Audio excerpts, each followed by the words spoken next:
तर मित्रांनो आज नाश्त्याला आपण करतोय सिंपलची बुर्जी। आता मी टाकते तेल तापत ठेवलंय, तेल गरम झालेलं आहे, तर टाकते कढीपत्ते, आता टाकते कांदा परतून घेते। चला तर मित्रांनो इथे बघू शकता कांदा लाल झालेला आहे। आता टाकते थोडंसं तिखट,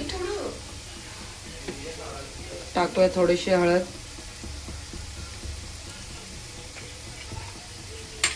आता टाकते टोमॅटो आणि चिरून ठेवलेलं कोथिंबीर,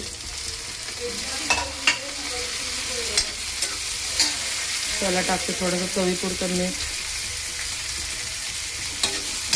आता चांगलं परतून घेते, मग अंडी टाकते। चला तर मित्रांनो इथं बघू शकता टोमॅटो पण सॉफ्ट झालेत। आता टाकते अंडी, आता मिक्स करून घेते, 1-2 मिनटं अंडी शिजवून घेते, म्हणजे आपली बुर्जी रेडी।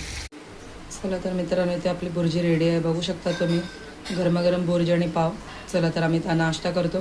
तुम्हाला जर माझ्या रेसिपीज आवडत असतील तर व्हिडिओला लाईक करा, शेअर करा आणि कमेंट करा आणि सबस्क्राईब करा माझ्या चॅनलला।